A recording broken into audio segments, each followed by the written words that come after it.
Hey, what's up you guys? Big Time Collector 01 here, back at it again with another action figure review. And today, we'll be taking a look at the DC Multiverse Solomon Grundy Build-A-Figure Waves Arkham City Penguin. I got this guy for Christmas, my dad got him for me. We got a little damage on the packaging up here, but the figure is intact. He's number 4 in the wave. We have Penguin on the side here. We have the Build-A-Figure diagram at the top, and other figures from the wave at the bottom. Name and source material here on the other side. Barcode if anyone needs it. I do know that this wave is at Target. That's where I got Batman and Catwoman. Nothing much more at the top. And let's get to it and crack this guy open. Penguin comes with the jacket and the head to the Solomon Grundy Build-A-Figure. Before we take a look at the figure, let's take a closer look at his accessories. He comes off with the DC Multiverse stand and your trading card. This is not action figure photography. This is actual promotional images from the game. I don't ever remember seeing this promo art for Penguin. Bio on the back, if you want to read that, pause it right now. And he comes with his umbrella, which is a great addition. I'm very excited and happy that this figure comes with his umbrella, because, you know, the movie figure didn't come with one. And yeah, with the whole no guns policy, and the Penguin in the game most definitely used this as a gun, so having this with him is very pleasing. I'm very happy that he comes with his umbrella. Now let's take a closer look at Oswald Cobblepot. Starting off with the head, I'm very happy that they decided to go with the hat look. I don't remember him wearing a hat. I actually don't think he wore a hat at all in the game, but I'm glad that he has a hat. So, you know, it invokes a classic looking penguin. Nice top hat. You can see some hair on the back there. Really nicely sculpted. And then you have his really grotesque face. I can just hear the voice of, I don't remember his name, but I can just hear his voice coming from the game. I loved it. I love his voice work. I hope to hear more from him in future Batman and DC titles. And then we have the monocle, which is actually a beer bottle just jammed into his face, which is so cool. And I never noticed this in the game or on the figure. He has this little, I don't know if you see that little silver thing on his neck. I don't know what that is. I've never noticed that in the game. So I wonder if that's accurate or not. Because on the card, it should be accurate because you can see it on the card. It's kind of dark. See it? It's right there. See it? Yeah, so I guess it's accurate. I've never seen it in the game before, but it's a cool detail, and I do like how McFarlane painted it out. Down to the torso, we have a lot of really nice paint work and sculpt work for the jacket. I love how this fur detail over here on the, on the rim of the jacket and on the trim of the sleeves. These are painted. They're painted nicely with black and like a dark bluish gray.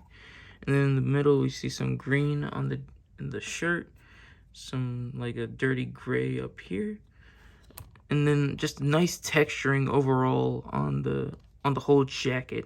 You know, it looks like it's an actual leather or some sort of jacket. It looks nice. It looks really good. Down to the right hand, I gotta say, I like how McFarlane left this broken with all the straps on it, or the wraps on it. It looks nice.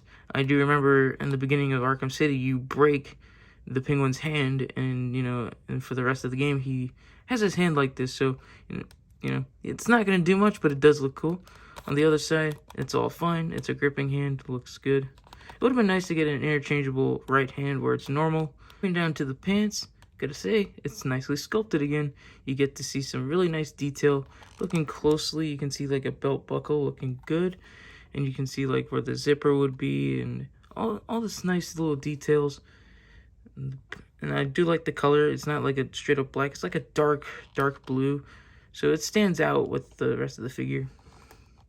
And looking at the shoes, you get those little gray tops. I don't know what those are called.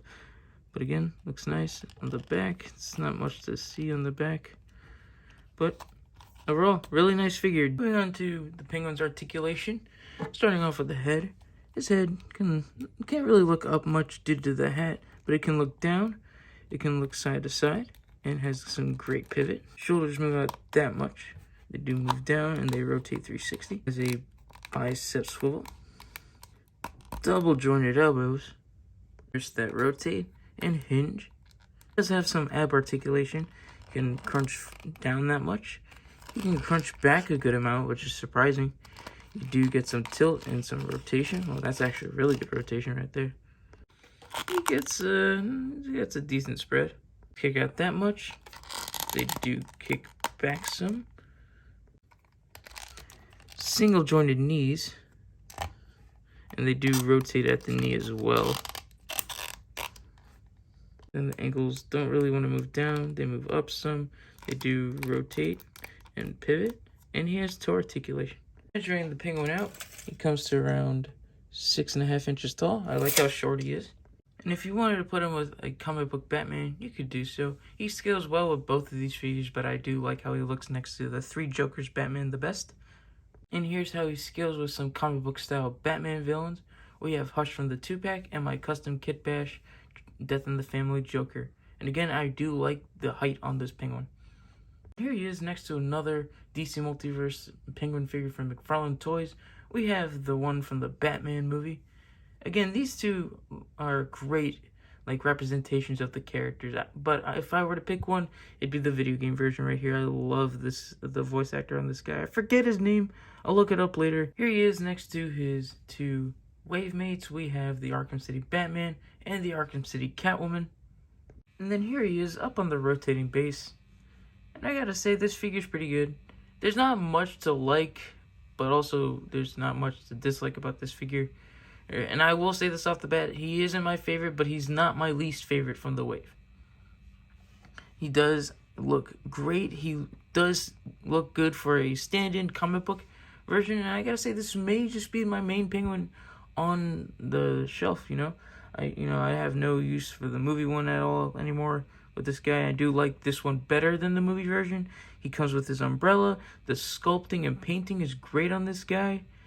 And I really like the size of this figure too. It's just, he's so short and stubby. I like that a lot.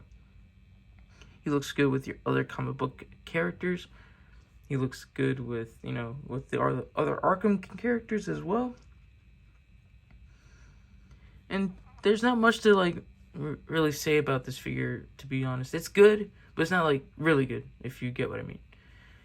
There's things to like, there's things to not like about it. The articulation on this guy is actually, I was surprised. I thought the figure's articulation was gonna be just average, but it's a little more than average. I'm surprised that he has, really good torso movement. I was very surprised by that. You don't get much leg movement. There's a lot of limitations with the legs, but above that, with the torso and the arms, you get a lot of movement there, and I do like that. So yeah, I hope you guys enjoyed this video, because I did enjoy this figure, and I hope to catch you guys in the next one. See ya.